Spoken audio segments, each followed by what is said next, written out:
같이 한번 읽어보도록 하겠습니다. 나를 힘들게 하는 진짜 이유. 나를 힘들게 하는 진짜 이유라는 제목으로 말씀의 은혜를 나누겠습니다. 한 가지 사진을 볼 겁니다. 한 그림 하나 보여주시죠. 자, 저 그림을 보면 여러분들 어떤 것이 떠오르십니까? 어디에 쓰는 거죠? 줄다리기 할 때 쓰는 거라고요? 체육대회가 얼마 전에 끝났나 봅니다. 보통은 뭔가 묶을 때 저거를 쓰기도 하죠. 사람을 묶을 수도 있는 겁니다. 아마 우리는 살면서 때때로 어딘가에 얽매여 살고 있다라는 생각이 들 때가 있어요.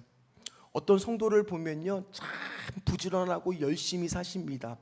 그러다 보니까 나이가 들어도 자식들 챙기느라 본인의 삶이 많이 바쁘신 성도, 자식한테 얽매여 있는 성도도 보았습니다. 또 젊은 부부들 같은 경우에는 저 아내도 있지만은 육아를 하느라 정말 바쁘게 살다 보니까 부모들의 삶은 없어진 것만 같아요. 또 어떤 분들은 이 경제적인 문제에 얽매여 있을 때가 있습니다. 젊은 부분들은 요즘에 집을 살려면요, 대출을 많이 받아야 됩니다. 그러다 보니까 매달 원금과 이자를 갚느라 전전긍긍하며 힘들게 살아갈 때가 있습니다. 또 어떤 분을 보니까요, 이 부모님을 모셔야 되는데 연로한 부모님을 모시다 보니까 형제간에 어떻게 되는 문제에 대해서 서로 관계가 매여 있고 안 좋게 되는 경우, 또 여러 가지 다툼들이 있는 경우도 본 적이 있습니다. 여러분들을 지금 힘들게 하는 문제는 무엇입니까? 여러분들을 지금 힘들게 하는 문제는 무엇인가요? 지난 시간에 제자들은요, 죽을 뻔했어요. 갈릴리 바다를 건너다 보니까 폭풍우를 만나서 정말 죽을 뻔했는데 예수님께서 폭풍을 잠잠케 하셨습니다. 그리고 지금 예수님은요, 오늘 본문에 처음으로 이방인들이 사는 땅으로 지금 가시는 거예요. 그러니까 제자들은 어떻게 생각할 수가 있느냐? 한번 가만히 여러분 생각해 보세요. 예수님이 처음으로 이방인 땅을 갔어요. 밤새 사투를 벌이면서 지금 이곳에 도착을 했어요. 야, 우리 예수님이 앞으로 어떠한 기적을 베풀까? 어떠한 말씀을 전해 주실까? 어떠한 사람들을 만날까? 이 땅에서의 놀라운 사역은 어떤 것이 우리를 기다리고 있을까? 기대하는 마음이 있었을 것 같아요? 없었을 것 같아요? 있었을 겁니다. 그런데 오늘 첫 만남은 이렇게 시작이 됩니다. 28절 말씀을 같이 한번 읽어보도록 하겠습니다. 또 예수께서 건너편 가다라 지방에 가심에 귀신 들린 자 둘이 무덤 사이에서 나와 예수를 만나니 그들은 몹시 사나워 아무도 그 길로 지나갈 수 없을 지경이더라. 마태복음은요, 가다라라고 하고 병행본문인 마가복음과 누가복음에서는 거라사인의 땅이라고 말합니다. 근데 사실 이 두 지역은 지도를 보면 다른 지역이에요. 그러나 한 가지의 공통점이 있습니다. 한번 지도를 보여주시죠. 이렇게 지도를 보면 다른 지역이기는 하지만 한 가지 공통점은 데카폴리라고 하는, 데카라는 뜻이 10이라는 뜻이거든요. 폴리가 폴리스예요. 10개의 그 요단강 동편에 위치한 헬라식, 그리스식 도시를 가리키는 거예요. 그 지역 안에 있는 공통점이 있습니다. 그리고 오늘 마태복음에 보면 2명이 나오고요, 마가와 누가복음은 1명이 나옵니다. 성경학자들은 왜 그게 숫자가 다르냐?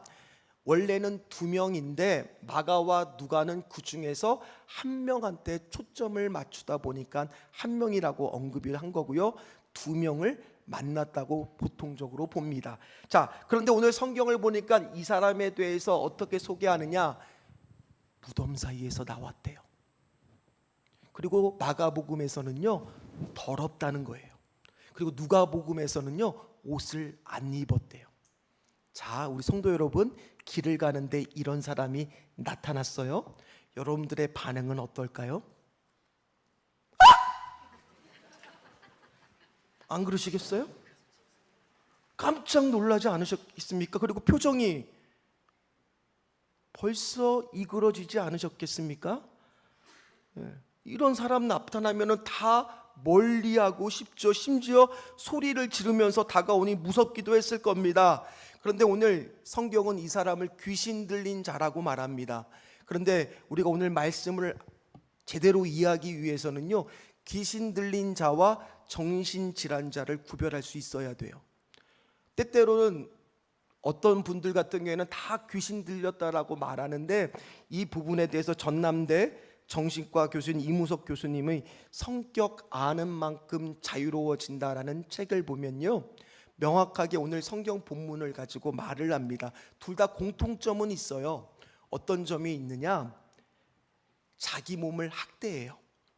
그리고 사람과의 접촉을 싫어합니다. 옷을 벗고 소리를 지르고 때때로 난폭해지며 혼자 이야기하기도 합니다. 그리고 환각을 경험한다는 거예요. 이건 공통점이에요. 그럼 차이점을 알면 되죠. 자, 귀신 들린 자를 구별하는 방법은 이무석 교수의 말이에요. 명확하게 두 가지입니다. 하나는 바로 뭐냐? 초자연적인 힘이 있다는 거예요. 그래서 오늘 성경에도 마가복음에 보면 이 귀신 들린 자가 뭐를 끊느냐? 쇠사슬을 끊어버려요. 그러니까 엄청난 능력이 있는 거죠. 또 하나, 예수님을 혐오해요. 예수님을 싫어한다는 거예요. 귀신 들린 자의 특징은 뭡니까? 예수님을 싫어하는 거예요. 그래서 오늘 이 귀신 들린 자도 어떠한 놀라운 고백을 하느냐? 29절 말씀을 한번 보십시오. 이에 그들이 소리질러 이르되, 뭐라고 소리 지르니까? 하나님의 아들이여. 베드로가 주는 그리스도시요 살아계신 하나님의 아들이라는 신앙 고백이 있기 전에는요, 오늘 이 고백이 가장 완벽해 보이는 고백이에요. 근데 누가 한 고백이에요? 제자들도 지금 이때까지는 하나님의 아들인지를 잘 몰랐습니다. 그러나 오늘 귀신 들린 자들은 초자연적인 능력이 있기 때문에 예수님을 보자마자 저분이 누구인지를 알았던 거예요. 바로 누구다? 하나님의 아들이다. 그런데 오늘 그 예수님이 싫다 보니까 뭐라고 고백하는 거예요? 제발 나를 괴롭게 하지 말고 나와 당신이 무슨 상관이 있습니까? 이렇게 말하고 있는 거예요. 그러니까 우리 안에도 자칫 잘못하면 이렇게 괴롭게 하는 문제가, 여러분들을 힘들게 하는 문제가 생길 수 있을 겁니다. 제가 이번에 컨퍼런스 기간 동안에 첫째 날 일정을 마치고 아는 사람을 만났습니다. 이제 만나서 밤늦게 이제 그 카페에 갔어요. 그래서 음식을 이렇게 차 한잔을 하면서 이야기를 하는데 표정이 어두운 거예요. 그래서 물어봤어요. 왜 이렇게 무슨 고민 있고 뭐 안 좋은 일이 있냐? 이제 이야기를 시작을 하는데, 혹시 여러분들 이혼 숙녀 캠프라는 프로그램을 아세요? 다행이네요. 일부 때는 다들 그냥 모르시는 것 같았는데 그 프로그램을 한편 듣는 것 같았어요. 왜냐하면 이 친구가 지금 너무너무 힘들다는 거예요. 왜 힘드냐?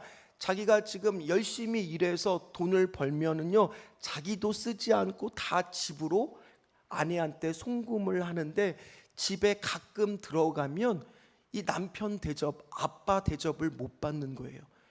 무시와 멸시를 당하다 보니까 집에 들어가고 싶은 마음이 없어지는 거예요. 그러다 보니 너무 힘들다 보니까 이혼하고 싶다, 이런 생각이 드는 거예요. 그래서 실제로 아내한테 이혼해달라고 요구를 합니다. 그런데 아내가 어떻게 대답을 하느냐? 이혼을 안 해주겠다는 거예요. 그러니까 이 친구도 이러지도 저러지도 못하고 그 괴로운 문제 가운데, 힘든 문제 가운데 붙들려 있다라는 겁니다. 어디 이 사람뿐이겠습니까? 여기 나오신 분들 가운데에서도 분명히 어딘가에 붙잡혀 그 줄을 끊고 싶은데 끊지 못하고 살아가는 인생이 있을지도 모르겠습니다.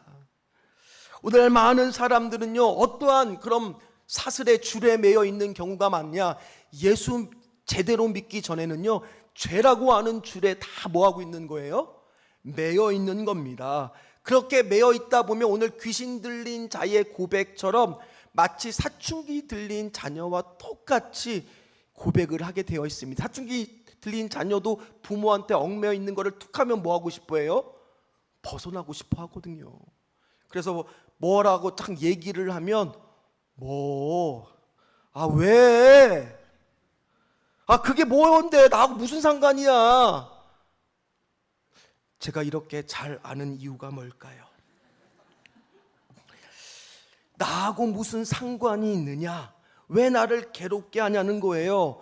쉽게 이야기하면 내가 지금 행복한데 왜 내 행복을 건들지 말라는 겁니다. 그런데 정말 행복할까요? 사람은요, 죽음과 죄의 문제가 해결되지 않고서는 행복할 수가 없습니다. 한번 생각해 보십시오. 사람들은 생각하지 않으려고 하고 외면하려고 하지만은 내가 내일 당장 죽는다라면 어디로 가는지 그들은 알고 있을까요? 근데 예수님은요, 그 죄와 죽음의 문제를 해결하기 위해서 이 땅에 오신 줄 믿습니다. 죄에 빠진 인간을 구원하기 위해서 오신 거예요. 그래서 오늘 본문도 제자들한테 한 영혼을 하나님이 얼마나 사랑하시고 구원하시려고 하시는 것을 보여주려고 하시는 거라는 겁니다. 그게 원맨 비전, 한 사람에 대한 비전이라는 거예요. 그래서 예수님의 마음이 잘 나와 있는 성경 구절 중에 하나가 베드로후서 3장 9절입니다. 이 말씀 같이 한번 읽어보도록 합니다. 베드로후서 3장 9절 말씀 같이 읽겠습니다. 주의 약속은 어떤 이들이 더디라고 생각하는 것 같이 더딘 것이 아니요 오직 주께서는 너희를 대하여 오래 참으사 아무도 멸망하지 아니하고 다 회개하기에 이르기를 원하시느니라. 아멘. 저게 누구의 마음이에요? 저기 저렇게 울고 나를 좀 알아달라고 울고 있는 아이도 주님이 사랑하십니다. 오늘 여기에 어떤 이유로 나오든지 간에 주님의 마음은 오늘 베드로후서 3장 9절 말씀에 뭐라고 되어 있어요? 왜 예수 그리스도가 이렇게 더디 오시느냐? 오래 참으사 한 영혼이라도 더 멸망하지 않고 다 회개하게 하기를 원하신다는 거예요. 오늘 이 귀신 들린 자도, 여러분들이 뭐에 매여 있는 자도 오늘 하나님 아버지의 마음은 뭐라고요? 회개하고 주님께로 돌아오기를 원하신다라는 거예요. 반대로 귀신들은 예수님을 싫어합니다. 그러다 보니 예수님하고 사역이 다 반대예요. 예수님은 살린다라면 귀신들은 죽이는 사역을 하는 거예요.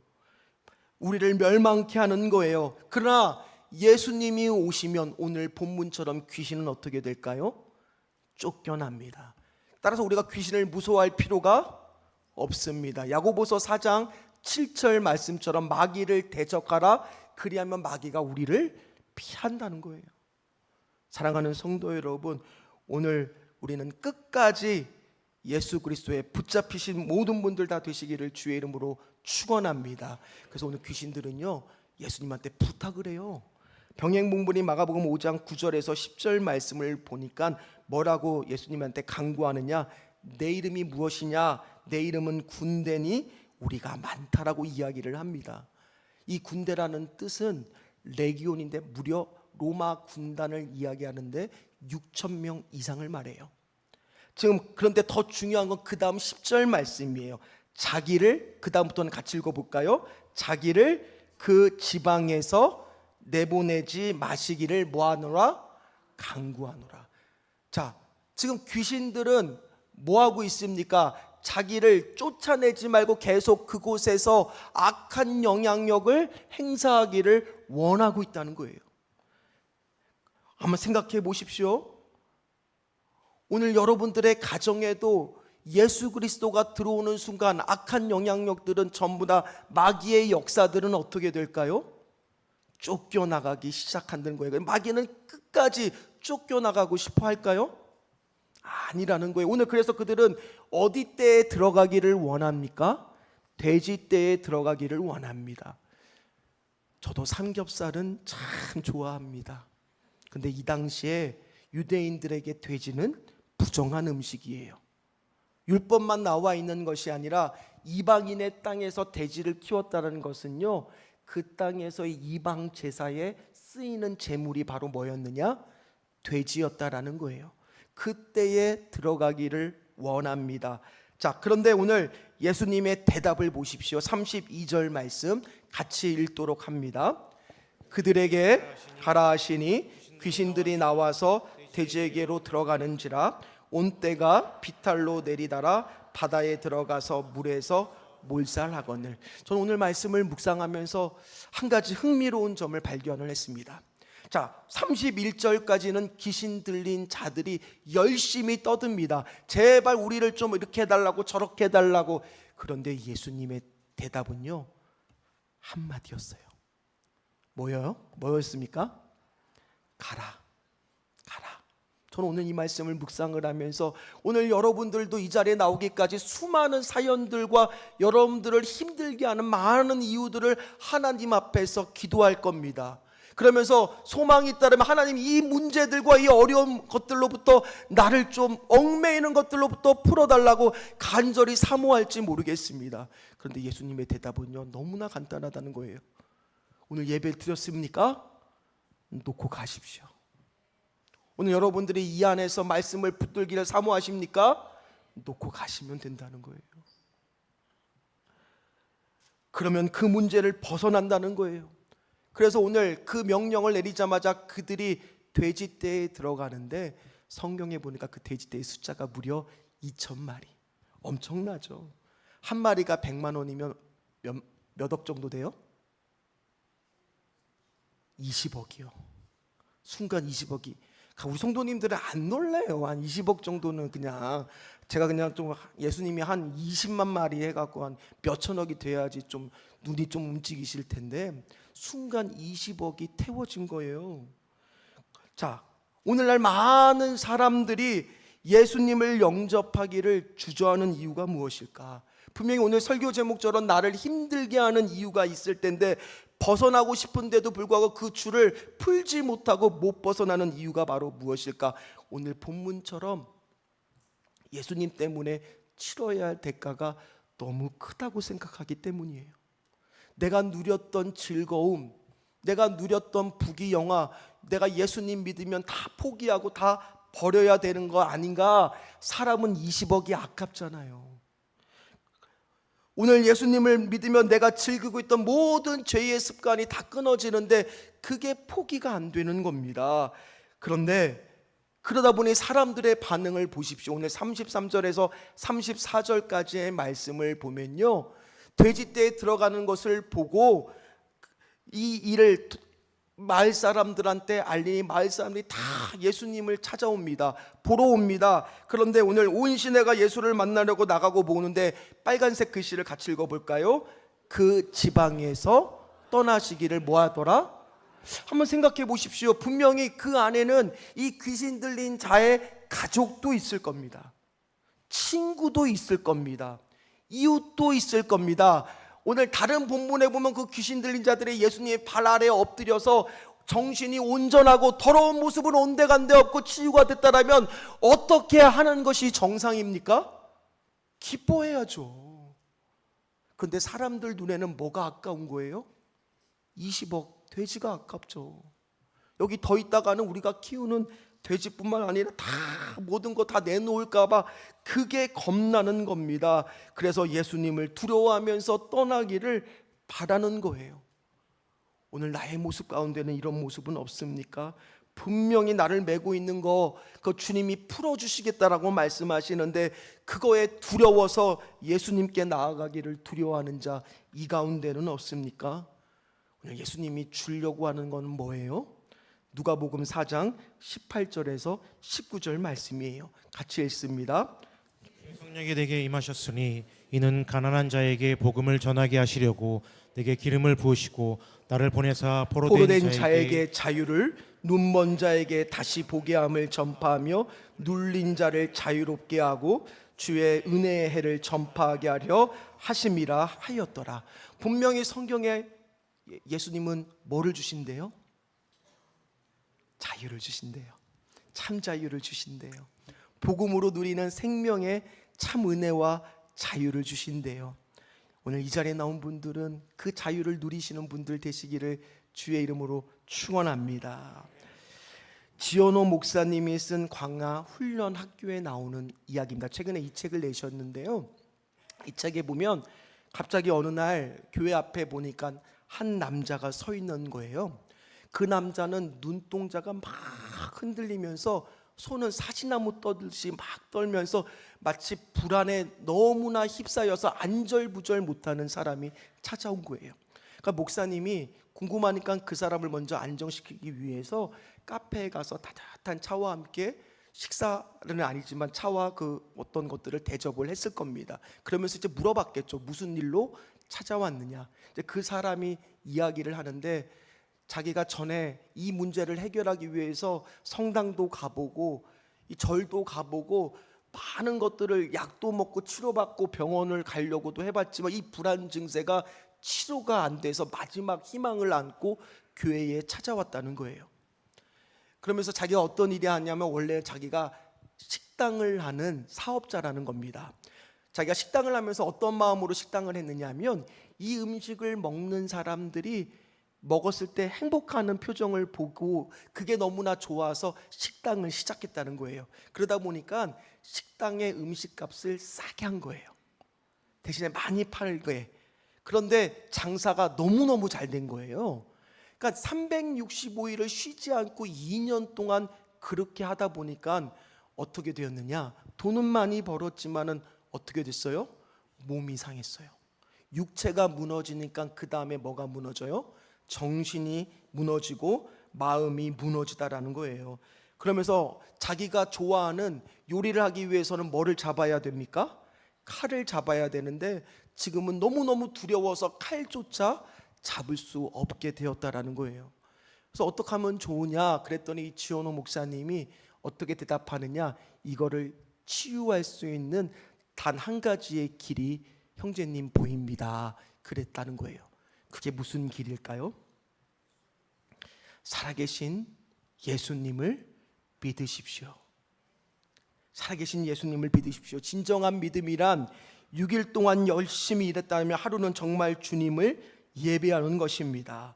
예배의 의미는 나의 모든 힘과 능력과 공급은 하늘로부터 온다라는 것을 인정하고 선포하는 겁니다. 이 은혜를 깨닫는 사람이 진정으로 은혜로 살 수 있습니다. 이런 하늘로부터 오는 공급 없이 살다 보면 언젠가 사람은 무너진다는 거예요. 결국엔 더 나아갈 수 없게 된다는 겁니다. 그 사람이 회복되었을까요? 예수님을 믿고 회복되었다라는 거예요. 마음이 아프고 힘든 사람이 교회 문턱까지 오는데 얼마나 큰 용기가 필요했겠습니까? 우리는 예수님을 알기에 여기 계신 대부분의 분들은 기쁜 마음으로 교회에 오셨지만 여기 교회에 오는 것 자체가 큰 결단인 분도 이 가운데 있을 겁니다. 그럼 오늘 이 자리에서 예수님을 아는 것으로 끝나지 말고 그분을 믿으십시오. 그분이 주시는 능력의 은혜로 사십시오. 여러분들을 묶고 있던 모든 결박이 풀어지게 될 줄 믿습니다. 오늘 마태복음을 보면요, 말씀이 이렇게 끝나는 것 같아요. 근데 그 뒷이야기가 궁금하잖아요. 마가복음에 보면 에필로그, 그 뒷이야기의 말씀이 계속 나옵니다. 예수님은 이 귀신 들린 자를 고치시고 나서 다시 맞은편으로 이 한 사람들을 만나기 위해서 오신 거예요. 고치시고 다시 서둘러 맞은편으로 가려고 합니다. 그런데 그 귀신 들린 자가 예수님을 찾아옵니다. 마가복음 5장 18절 말씀이에요. 거기 보면 뭐라고 나오느냐, 내가 예수님을 따라가게, 함께하게, 제자가 될 수 있게 도와달라고 간곡히 부탁을 합니다. 자, 그러면 예수님이라면 이 귀신 들린 자를 같이 데리고 다니면 복음을 전할 때 이 사람이 간증만 하면 사람들이 은혜 받을까요? 은혜 안 받을까요? 놀랄까요? 안 놀랄까요? 얼마나 좋습니까? 복음 전하는 데 있어서 이 사람을 같이 하면. 근데 뜻밖의 예수님은 뭐라고 말씀하시느냐, 19절처럼 말씀하시더라는 거예요. 19절 말씀을 보니까 뭐라고 말씀하세요? 집으로 돌아가래요. 그리고 너가 그렇게 받았던 은혜를 네 가족들하고 나누래요. 아니, 보통은요, 예수님이요, 나병을 환자를 고쳤을 때는 어떻게 말씀하셨어요? 절대로 알리지 말라 그러셨잖아요. 근데 오늘 말씀을 보니까 알리라고 하는 겁니다. 왜 그러셨을까요? 오늘 이 사람은 귀신이 들려서 가족과 떨어져 오랫동안 외롭고 힘든 생활을 한 것을 알고 계셨어요. 그래서 오늘 가족으로 먼저 돌아가 그곳에 복음을 전하고 예수를 믿으라게 하라는 곳에 쓰임 받으라고 말씀하시는 거예요. 오늘 여러분들도 여기서 은혜 받았습니까? 그러면 여러분들이 가장 먼저 복음을 전해야 될 장소는 어디일까요? 사랑하는 성도 여러분, 제가 주보에 보면요, 가정 예배지를 만들었습니다. 그런데 가슴 아프게 우리 성도님들이 예배가 끝나고 나면 주보를 놓고 가시는 분들이 아무도 없겠지만 사실 있습니다. 제발 들고 가셔서 가족과 함께 은혜를 나누십시오. 오전 예배에 드렸던 한 성도는 나이가 94살이신데 늘 자녀들을 만날 때마다 교회에서 받은 은혜를 나눠요. 그래서 이번에 그 자녀분들이 다시 교회로 돌아오셨어요. 그럼 복음이 어디서부터 시작이 돼야 됩니까? 여러분들이 집으로 돌아가 가정으로부터 시작이 되면 그 다음에 어떤 일들이 일어나느냐, 마가복음 5장 20절 말씀에 보니까 놀라운 일이 일어나는데 한번 말씀을 같이 읽도록 합니다. 그가 가서 예수께서 자기에게 어떻게 큰일 행하셨는지를 데가볼리에 전파하니 모든 사람이 놀랍게 여기더라. 그 사람이 가정만 가서 복음을 전하는데 멈춘 것이 아니라 아까도 말했죠. 데카폴리 10개의 그 도시를 다니면서 예수 그리스도를 증거하기 시작했다는 거예요. 오늘 성경에 그의 이름은 나오지 않지만은 요단강 동편에서 이방인을 상대로 최초의 예수 그리스도를 전파하는 이방인 선교사가 된 거예요. 그 영향력이, 귀신으로 가득했던 그 영향력이 한 영혼이 바뀌니까 가정이 바뀌기 시작하고 지역이 바뀌기 시작하더라는 거예요. 그거를 어떻게 우리가 나중에 말씀을 통해서 받을 수 있느냐? 예수님이 다시 데카폴리 지역을 방문을 합니다. 마가복음 7장 31절에서 32절 말씀을 보면 예수님이 그 지역을 다시 방문을 하는데 두로 지방에서 나와 시돈을 지나서 데카폴리 지방을 통과하여 갈릴리 호수에 이르시는데, 자 32절 말씀은 같이 읽어볼까요? 사람들이 귀 먹고 말 더듬는 자를 데리고 예수께 나와 안수하여 주시기를 간구하거늘. 전에는 어떤 반응이었어? 예수님이 오면 떠나가시라고, 가시라고. 그런데 다시 그곳을 방문했을 때는 왜 이제 오시냐고, 아픈 영혼 데려와서 고쳐달라고. 바뀐 거 여러분들 못 느끼시겠어요? 그 한 사람이 그곳에 복음을 전하고 예수의 소문을 듣자마자 예수님을 만나기 위해서 전에는 이곳을 떠나가라고 했던 그 지역이 한 영혼이 바뀌니까 예수를 만나기 위하여 몰려오기 시작했다는 거예요. 여러분, 이것이 지금은 안 일어나는 역사일까요? 여기 계신 한 분 한 분들이 가정이 예수 그리스도 앞에 정말 참자유함을 누리고 결박된 죄의 사슬을 끊고 나를 근심하고 얽매이는 것들에 대해서 다 벗어나기를 간절히 소망하는 마음으로 정말 주님 앞에서 대가를 치르고 예수를 믿기로 시작한다면 어떻게 될까요? 여러분들의 가정이 바뀌게 될 줄 믿습니다. 저는 여러분들이 가정만 바뀌겠습니까? 우리 교회도 바뀌게 될 줄 믿습니다. 이 지역이 바뀌게 될 줄 믿습니다. 말씀을 마무리하도록 하겠습니다. 아마 지금 여러분들을 어렵게 하는 것들이 있을 거예요. 그 진짜 어렵게 하는 이유는 뭐냐? 내가 거기에 매여 있는 거예요. 이 매여 있는 것을 해결받는 길은 간단합니다. 놓고 가라. 예수 그리스도 앞에 가지고 나와서 믿는 믿음으로 놓고 가는 거예요. 자유함을 누리십시오. 내가 그 참 자유함을 누리면서 진짜 복음으로 살기 시작할 때 나를 통하여 가정이 바뀌기 시작할 겁니다. 지역이 바뀌기 시작할 겁니다. 놀라운 하나님의 능력이 나타나게 될 줄 믿습니다. 예수님은 여러분들한테 누구십니까? 또는 나는 예수님한테 어떤 존재이십니까? 하나님이 세상을 이처럼 사랑하사 독생자를 주셨으니 이는 누구든지 예수님을 믿기만 하면 멸망하지 않고 영생을 얻게 되게 될 줄 믿습니다. 같이 찬양하도록 하겠습니다.